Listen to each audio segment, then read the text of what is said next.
Hello, good evening and welcome to Economics Unbound. I'm Peter Ndor and tonight we'll be taking a look at economic indicators. Have you ever wondered what they are, what they mean? Well, tonight's the night for you to figure that out and we'll show you what they mean and why they're important. Also later on the show tonight, we'll find elements that keep the African continent growing. So for economic data, it's important as it reveals a true picture of an economy's condition. It also allows one to understand how an economy stands in respect to other economies and whether it's been governed properly or not. Now, economic data can also help one determine whether financial plans and programs which have been adopted by a government have been fruitful or not. Now, leading indicators forecast where an economy is headed, and one of the top leading indicators is the stock market itself. Though not the most critical leading indicator, it is one that most people look at because stock prices often factor in forward-looking performance. The market can also indicate the economy's direction if earnings estimates are accurate. A strong market may also suggest that earnings estimates are up, which may also suggest overall economic activity is up. Conversely, a down market may indicate company earnings are expected to suffer somewhat. However, there are limitations to the usefulness of the stock markets as an indicator because performance to estimates is not guaranteed, so there is a risk.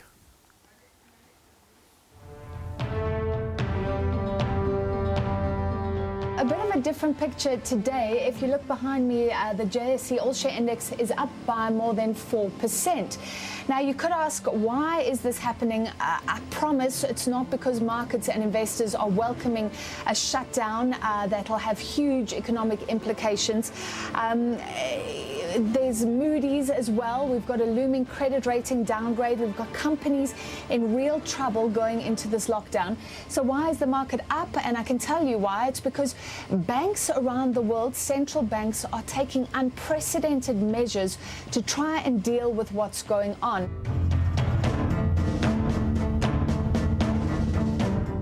As you can see behind me, it's a whole host of red negativity across the board then. When one takes a look, it's blood on the dance floor, if you want to call it that. The Asian market certainly getting no respite then, with a big 2% fall across the Hang Seng and the Nikkei. We'll find out exactly the reasons behind this big fall then as you look to worries about vaccinations and just the global growth picture and how that may look perhaps in a future as well. Negativity as well across the European market in this current lunchtime trading picture as well. More than 0.5% loss for the DAX out in Germany, and that really tells you that things aren't looking too good.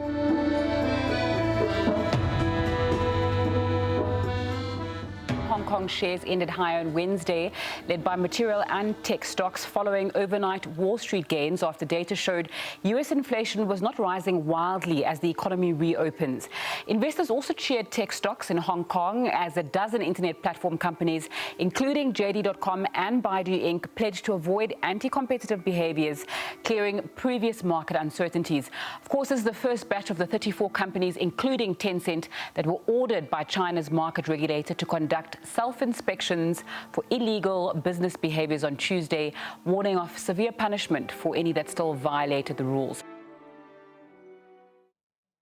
Well, Peter, an economic indicator is a piece of data, usually of macroeconomic scale, that's used by analysts to interpret current or future investment possibilities.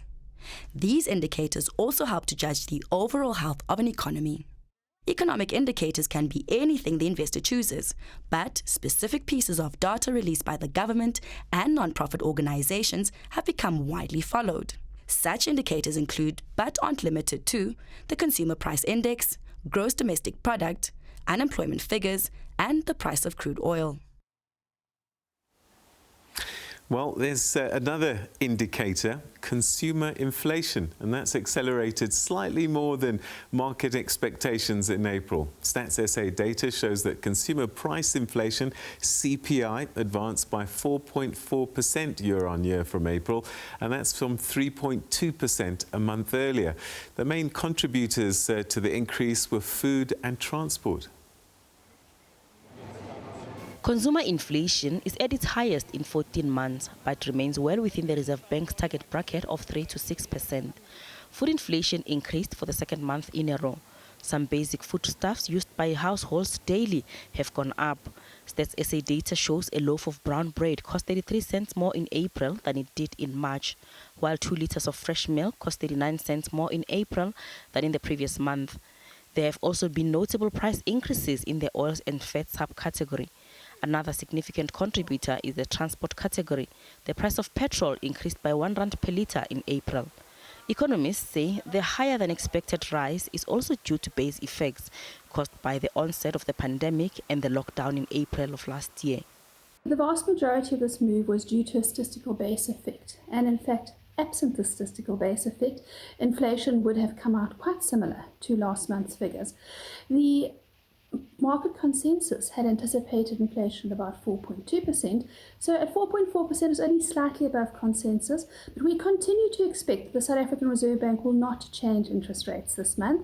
We think that it will leave the repo rate unchanged at 3.5%, and that is particularly because the economy is weak. We are still in the process of economic recovery, and of course South Africa is even at risk of further waves of COVID-19 infections as well, and of course increased lockdown restrictions should government decide to do so. Going forward, inflation is expected to remain under control. The Reserve Bank expects inflation to average 4.3% this year, rising to 4.4% next year. Meanwhile, more Stats SA data shows retail trade sales contracted by 2.5% year-on-year in March, as consumers continue to battle the economic effects of the pandemic. The largest negative contributors are all other retailers and those in the pharmaceutical and medical goods category. Gloria Safakomosi, SABC News, Johannesburg. All right, so that was CPI. Another indicator is PPI. Inflation pressures are coming through in manufacturing sector. Stats SA released the Producer Price Index for April, showing an average price increase of 6.7% on a year-on-year basis, and that compares with a 5.2% in March. Now, the key drivers of higher inflation included food products, beverages and tobacco products, which rose by 6.7%, as well as coke, petroleum, chemical, rubber and plastic products, which were up by 11.9%. Metals, machinery, equipment and computing equipment were also up, increasing by 8% on an annual basis. All right, so we went through a number of economic indicators there, CPI, PPI, and you're probably, if you're new to this, like a lot of people, wondering, okay, he's been speaking, but I didn't hear anything. So what we thought we'd do is talk to an economist and help us unbound these economics for us. And we're joined by Dr. Azar Jamin, who's the Chief Economist at Econometrics ZA. Thanks so much indeed for joining us, Azar. Always good to talk to you. Good to be with you, and nice to be here with the viewers as well. Thank you. Okay, so today is not a high-level conversation because I think sometimes people tune in, they hear us talking, and they say, oh, he looks nice, lovely tie, but I don't know what he's talking about. So, so what I thought we'd do today is just look at some of these indicators and just explain why they're important and what they actually tell us, if anything. So there's so many of them. As an economist, which ones would you say are probably the most important, that if you were going to tell a layperson, these are 3 or 4 indicators that will give you a good idea about how life is in South Africa? Which ones would they be for you? Well, the first one obviously is the GDP growth rate, because that gives you an idea of just how overall production of goods and services in the economy is faring. And I have to emphasize all these indicators need to be seen in the context of a history. And either a short-term history or a longer-term history. GDP is one, CPI inflation is clearly another, and then there are many others relating to the development of the economy, such as manufacturing production, retail sales, and then in a country like South Africa, mining production is also quite important. and the electricity production has started becoming extremely important given the load shedding that's been taking place. And then there are others that are of, I suppose, quite a lot of importance, but not necessarily as important as the ones that we've mentioned. Obviously, interest rates and the exchange rate are critical as well. And if you want to classify them as indicators as well. All right, we'll talk about those just now. Let's start with GDP because we hear about this all the time. And I just wonder in simple terms, let's say we look at my household and I compare it from year to year. What would be the gross domestic product of a person so that I can understand what we're talking about in terms of the whole economy? Is it what I've earned, what I've produced? What is it? Let's say it's Azza Jamin's house. There are actually three measures of it, three ways in which to measure it. One is from what you earn, another is from what you spend, and another one is from what you produce. Okay. And in fact, all three are used as sources of measurement of GDP. It's very important, though, to emphasize that what you produce with something else. Right. And that something else is also produced. So the danger is to think of it in terms of you've got to make sure that you don't double count. Right. So the whole process is quite complicated in the sense that it looks at what goes into producing something and then the value of what is produced. And the difference between that is the value added that is the actual GDP of precisely what you have produced. All right. So in that way, there is no double counting of everything that is produced or served in the economy. So it's a case of what comes out minus what goes into producing something. And so if there's very little that, if you don't cover your costs of production very readily, then in terms of what you receive for it, there's very little addition to the value added in that particular product. And then you sum all those goods and services together and you get your GDP. But it's important to emphasize that, if you look at the pattern of it, it's only relevant in terms of dividing by the size of the population to see what the average of every person produced by every person really is. All right, so that in 1 year we've got 52 million people, GDP is X. If GDP hasn't moved in the next year, but we've got 60 million people, it may be, on the face of it, it looks like we've done okay, but actually we haven't because more people are eating into that pie. More people are eating into that pie, more people are producing less per person and earning less per person. And that is the real definition of the standard of living. And in fact, to bring it to what we've experienced in South Africa now for 5 years in a row, it wasn't just last year that last year was an aberration. I mean, everything fell. But in the preceding 5 years as well, we did have positive economic growth for most of the years, except for 2016. But that growth was not commensurate with the growth in the population, so that actually living standards declined over that period. All right. The other one that we often quote and affects all of us is this thing called consumer price inflation, CPI. And I guess from a simple terms, just, me, Joe Soap, I go to the shop today. A loaf of bread costs me 100 Rand, let's say.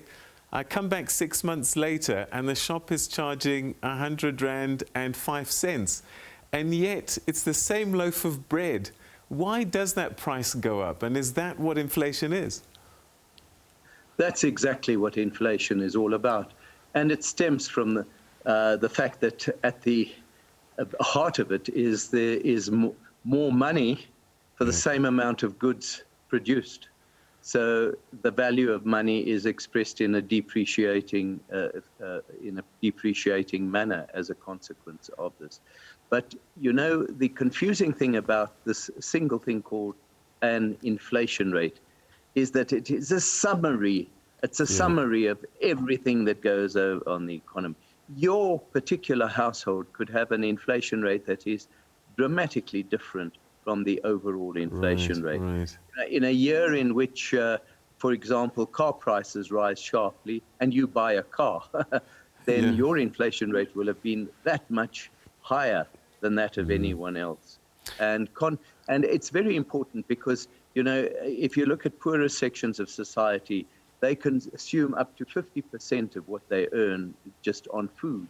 So if food prices go up faster than other prices, then they will feel the pinch that much more than the wealthier sections of society. Conversely, if you find a situation where, you know, air travel and, you know, luxuries go up in price faster than food, it's your wealthier sections of society who basically will have a higher inflation rate than the others. But we add them all up together and we weight them all. It's a big methodological exercise and a statistical exercise with quite a complex methodology. And we arrive at this single figure. You know, it comes from, there's at base, an American trait of trying to quantify every single thing that happens in the world. And we try and quantify at the rate at which we need to increase our earnings in order to keep pace with the cost of living, without realizing that that cost of living increase can vary from person to person and over different periods of time as well. Okay, perhaps one last one we can talk about, the exchange rate. Every single night on our news channels, we hear the rand is up, the rand is down. Why should we all pay attention and care about this exchange rate? How does it affect us?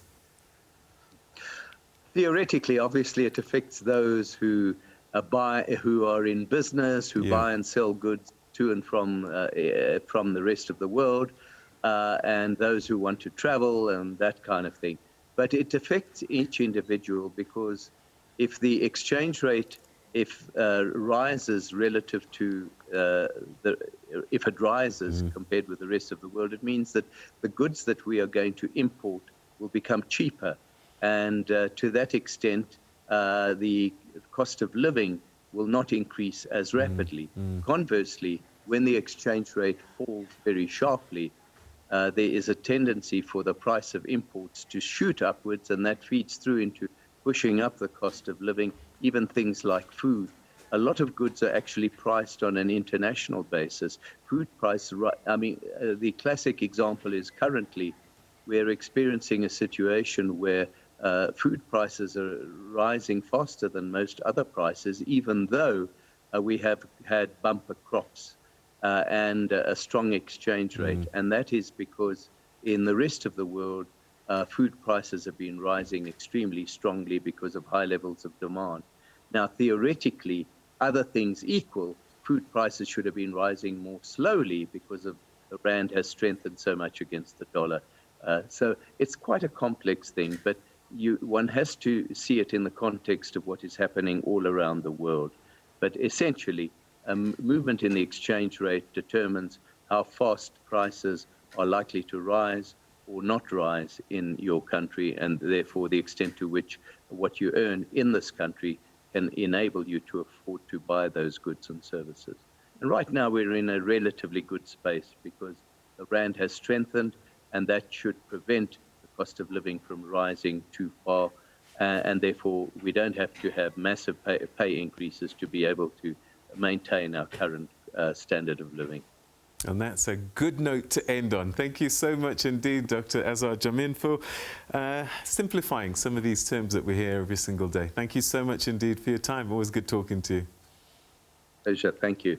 All right, that's Dr. Azar Jamin, who's the Chief Economist and Director at Econometrics ZA. And I hope that that helped to unbound some of these indicators that we often refer to and talk about, and we should be paying more attention to. We'll have more after this. Stay with us.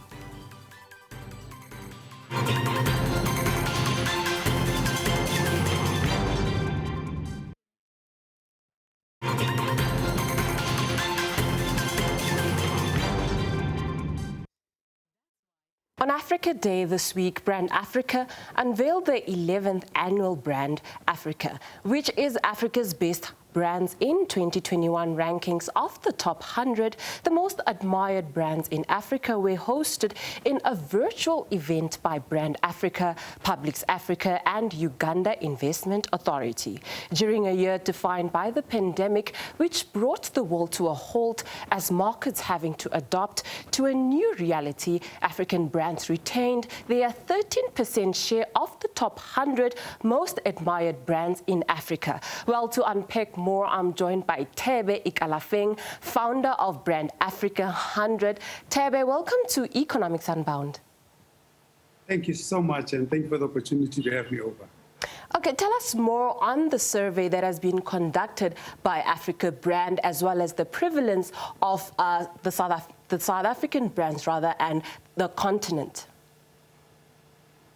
We've been, Brand Africa 100 was started about 11 years ago. And when we started it, I wanted to ensure that we have a metric so that we're able to measure how Africans are doing in terms of creating brands and services, branded goods and services on their own. Because if you remember what brands do, brands are the vector, if you will, of a country's image, but also they're the embodiment of the economies, of the economics of a country. So when you think about any country, the first thing that you think about what the country stands for and what comes from the country. So when I looked at the continent, I said we need to have a metric as a country, as a continent as well, to see how are we doing in that space. So we started 11 years ago, and we've been growing now for that time. And on average, in the last 10 years, we've established that African brands across board, only 20% of the brands that Africans admire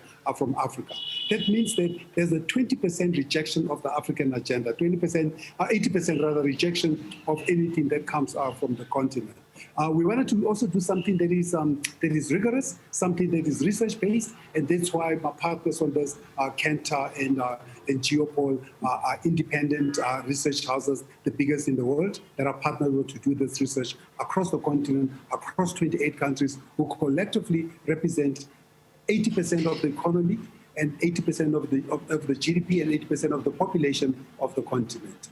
So looking at the past, obviously Brand Africa has made a couple of years in 2021, and looking at the COVID-19 year, have brands actually progressed during the year of the COVID-19 pandemic, as well as the high rates of unemployment? Has brands made a progress within that year? Well, COVID has been both a curse, perhaps also an opportunity. I think it's a curse in that obviously it's cost a lot of lives and livelihoods, and that is probably the most regrettable part about what the pandemic has done. But from an opportunity perspective, you look at, for example, in South Africa, for example, a brand like Batu comes from nowhere 5 years ago to become number 10, one of the 10 most recognized brands in the continent, most admired brands in the continent. You look at Soul Rebels out of Ethiopia. So yes, what has happened during the COVID is brands like Batu, the Soul Rebels, and many others have really established themselves. I mean, a brand like Batu, for example, has built 50%. They grew 50% during COVID. They partnered with the likes of Castle. And really expanded their reach across the continent. So it has been a bit of an opportunity for African companies, because if we are also locked out of the world, if everybody's locked out of the world, you now have to look internally. So that's why when you look at some of the surveys, they say 63% of Africans would prefer to buy local.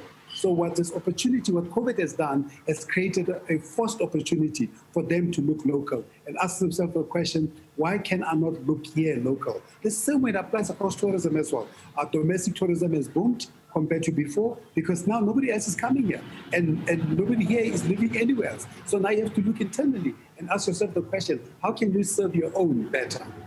Yeah. So it's actually a common statement where it is said, think local but act global, as well as South Africa is actually part of BRICS, and looking at China and its powerful production processes.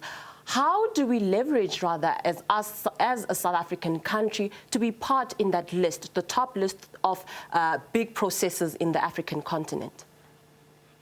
Well, South Africa, luckily for South Africa, has always been a big player in the branding space. I mean, the most admired brand in the continent, most admired African brand in the continent, top of the list is MTN, has been for many, many years, so probably 10 years or so. And second, the other admired African brands is Dangote from Nigeria. So those brands have always played a big, have always been outstanding, because what Dangote, what Safaricom from Kenya, what MTN from South Africa, and many others in between the continent have realized is that in order for you to play in the space, you need to create world-class brands, world-class products, great service, and be available to your consumers across the continent. What those brands that do very well is they're relevant. I mean, you look at a brand like M-Pesa, has taken access to financial services from 5% in Kenya in 2006 to 70% in 2010. So that shows you that for African brands to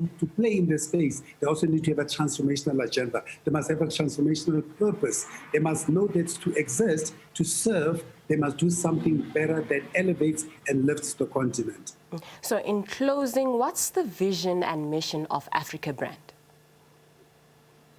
Well, our mission is to inspire an African renaissance through brands. We want to make sure that by using the power of brands, we can reimagine Africa's image, but most importantly, Africa's profits. Because what do brands do for a country? Brands do a couple of things for a country. One, they create the companies behind those brands. Second, when those companies are there, they pay taxes. And those companies hire people. And those people get jobs. And when those people also pay taxes. Now we have money that we can reinvest in the continent, in our different countries. And that's what should be our main vision. But the Africa Free Trade Continental Agreement, which is coming into effect this year, the goal is to move intra-Africa trade from 18% now to 50% in 9 years by 2030. In order for that to happen, we cannot rely on we as African brands and African countries, we are going to have to fast-track our ability to create our goods and services, to industrialize, to be able to ensure that the goods that move around the continent come from the continent, because otherwise the international world will come in and fill in the gap. Our job is not to get rid of international brands, but to give them a run for their money. Thank you so much for those insights, Thebe. Thank you so much. Okay, that was Thebe Ikalafeng, rather, founder of Brand Africa. And for more insights from my colleague, Peter Ndoro.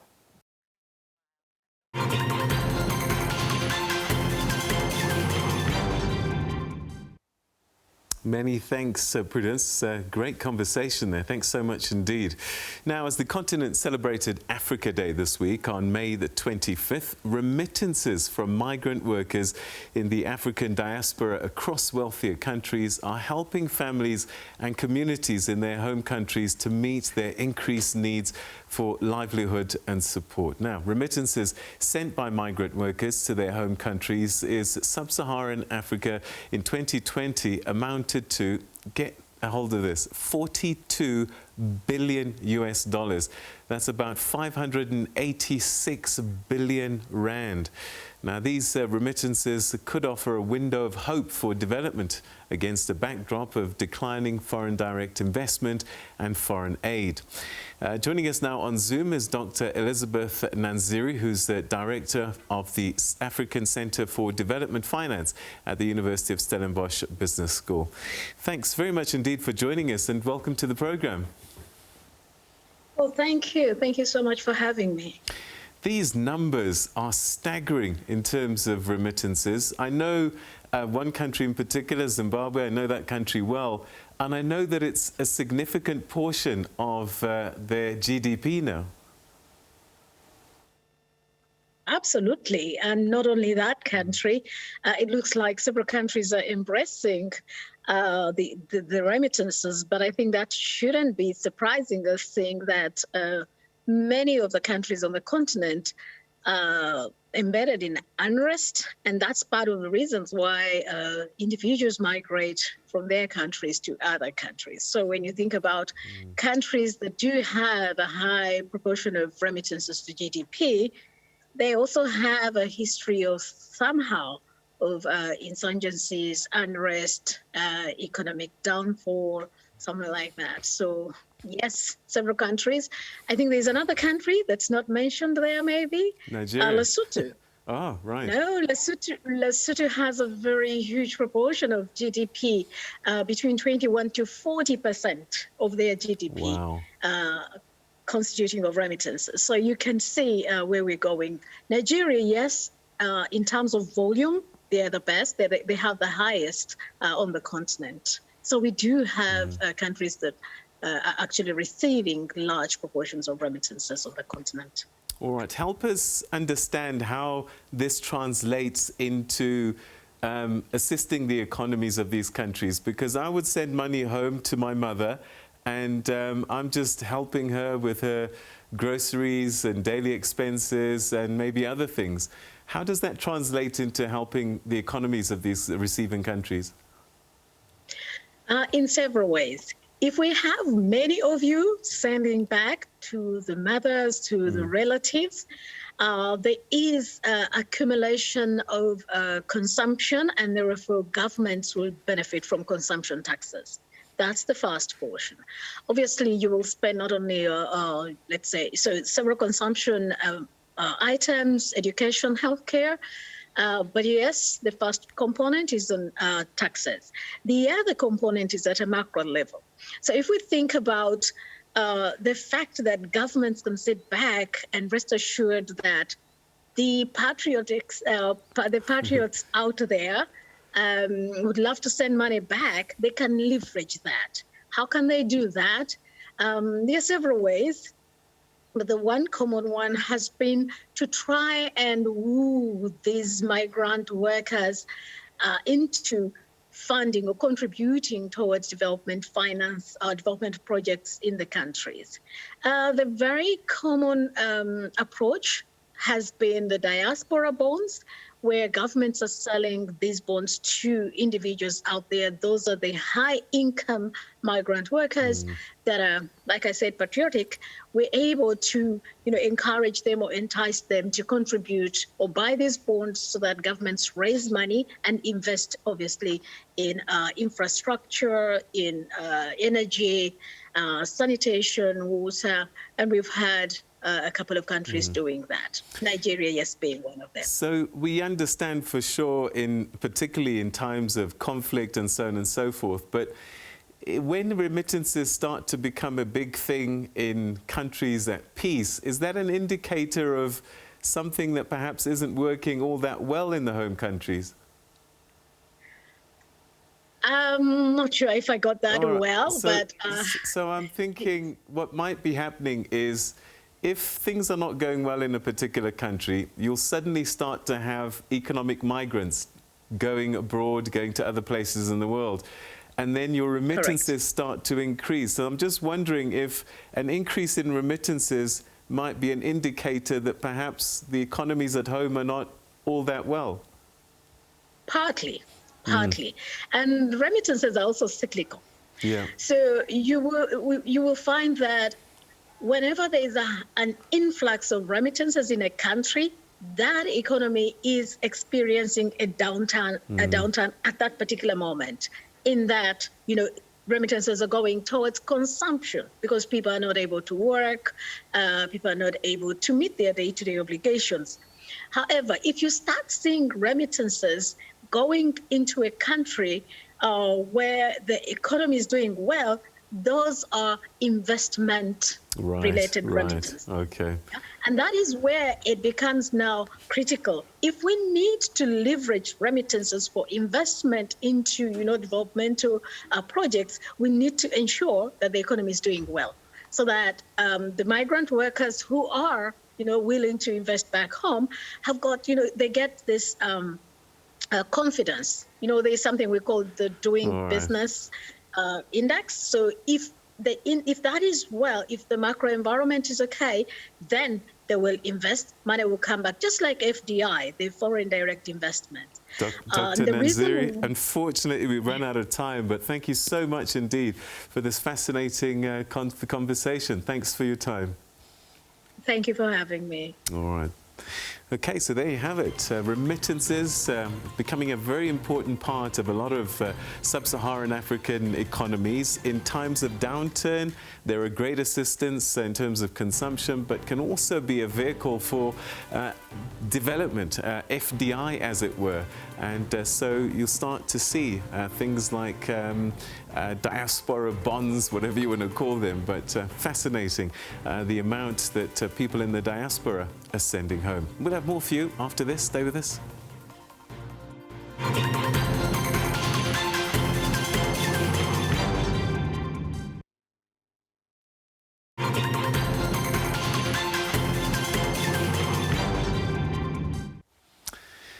Welcome back. You're still watching Economics Unbound. Now, indebted consumers have reason to be cheerful this evening as they will continue paying the same installments on their debt. This as the Reserve Bank has decided to keep the repo rate unchanged at 3.5%. And this means the prime lending rate, which is the interest rate that you and I get charged by the banks, remains at 7%. The Monetary Policy Committee, otherwise known as the MPC, has unanimously decided to keep the interest rates at their current levels, and it expects that the economy to perform much better than earlier thought. The economy is expected to grow at around 4.2% this year, and that's from 3.8% forecasted earlier. Globally, we are having the economies reopening, and we are seeing that global economic growth is rising again. South Africa is a small open economy, and as a small open economy that trades with the rest of the world, it is important that we embrace globalization and we take advantage of the resurgence of growth globally. Thirdly is that we have seen that the resurgence of global growth had boosted commodity prices, including South African commodity prices, and South African commodity prices benefited more than our import prices. So that positive terms of trade shock is a key driver of what we actually are seeing in this growth revision.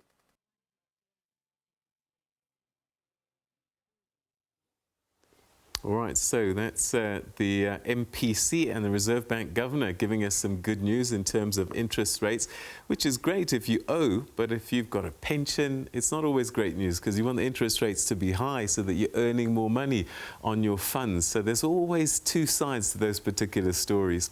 Now, businesses and households in the city of Johannesburg will see their municipal rates increase by up to 15% this financial year. This was announced by the city's MMC for Finance, Councillor Jolidi Matongo, who during the city, and this was during the city's budget, Matongo tabled a 73 billion rand budget before the city's council. Johannesburg residents can expect to pay up to 7% more for water and sanitation tariffs and not more than 15% for electricity. However, property rates will decrease slightly. Matongo says the bulk of the revenue generated in the city comes from property rates. The budget for the new financial year is up from 69 billion rand to 73.3 billion rand. However, the revenue generated by City Power is at risk as large consumers of electricity move away from the grid. New innovations and technological developments, the traditional notion of utilities as ultimate monopolies that can generate excessive revenue is eroding. For instance, large power users are moving away from the grid, and this means that revenue generated by City Power is at risk going forward. Madam Speaker, the current operational budget and capital budget's funding model is based on the continued and sustained generation of surpluses through trading services that are primarily water and electricity. This is complemented by revenue raised through property taxation and grant funding. In addition, National Treasury continues to encourage municipalities to keep increases in rates and taxes at affordable levels for the budget to be realistic as required by the MFMA. The COVID-19 pandemic has proven to be an ongoing challenge in the city of Johannesburg. It had to cancel infrastructure developments. However, this financial year's budget seeks to address these challenges. Because of COVID interruption, there were challenges in terms of infrastructure backlog. So now there's a serious program of accelerated service delivery, which is going to deal with your potholes that many residents have been concerned about. The city has urged cash-strapped residents to approach its offices to apply for the debt rehabilitation program. This program is designed to lessen the financial burden on residents. Nothando Makutulela, SABC News, Johannesburg. All right, so there you have it. And what we've been trying to do on the program today, and I hope that it's been useful, is that we've been trying to literally unbound some of the economic terms that you constantly hear every single day. And it's been a fascinating conversation for me, to be honest with you. And I think we need to start paying a bit more attention to some of these indicators when we read them, because they do affect us. CPI, exchange rates, GDP, you name it, all of us, and it doesn't matter where we are in the economy, even though, sadly, it's a highly unequal society. And that kind of leads us into our next conversation with Ayabonga Tawe, who's a Johannesburg-based development economist and columnist and broadcaster, and as well as an activist. And he's a managing director of Tlesibe Holdings, which is a platform involved in advisory, facilitation and content development across a wide range of fields, and also the author of this book called The Economy on Your Doorstep. Let's chat to him a little bit about this book and why he wrote it. Oh, my goodness, look at that. We've just lost him. I wonder if we might be able to get hold of him. That's Ayabonga Tawe. Now, this is a fascinating book, actually, and I'm hoping that we'll have an opportunity to talk to him, because he calls us The Economy on Your Doorstep, and he talks about the political economy that explains why the South African economy misfires and what can be done about it. And the fact of the matter is that when you look at the overall indicators, as we were discussing a little bit earlier on with Azar Jamin, the South African story looks pretty good. But when you start looking actually individually at people, you start to see that actually perhaps in some people's households is not such a great story to tell. All right, let's get Ayabonga Tawe on the line now and discuss this book. Ayabonga, thanks so much indeed for joining us. Welcome to the program. I'm fascinated by the title of your book to start with. So let's go there, and you tell us, sure. When you're thinking about this book, what does the title tell us? Yeah, good evening, Peter, and good evening to the SABC viewers. Well, I wrote this book largely because, I mean, in many instances in my work, be it in the broadcasting space, in policy, and in other areas, I always found that economic ideas could explain a lot, but there was also a lot that it couldn't explain. So it could explain, yes, the development of the mainstream urban core of the South African economy. But it did a very short job explaining, the deep material want and need one finds in a place like the Eastern Cape, which is my home province, and I write about in the book. But really, the idea was to try and use a political economy lens to try and make sense of what is wrong with the South African economy, and really, I just proffer some ideas of what we could potentially do about it. All right, and what kind of things might be interventions? If I made you the finance minister, come economics and trade minister, what sort of things would you do? Well, look, I mean, Peter, without giving too much away, because I also do want people to go out and get the book. Yeah. What I try and maybe outline is what I would call a problem statement of key parts of the South African economy. Yeah. And one part of that problem is the history. and what I call an accumulation project by dispossession. So if you think about big parts of this country, in the homelands and the former native reserve areas, not just here at home, but in the region as well, there is an explicit underdevelopment of those areas in order to feed what I call the cheap labor habits of industry in the urban areas, and in other parts of the South African and continental economy.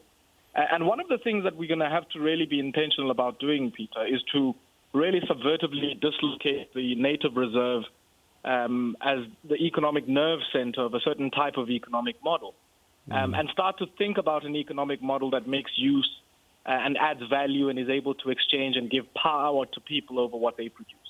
And a starting point for this, yes, is within the firm and what it is that we produce at that level, that we incentivize. And I speak at great length, for instance, about the opportunities in renewables, about the industrialization opportunities that are linked with the backlog eradication program in water and sanitation, electrification, and other areas.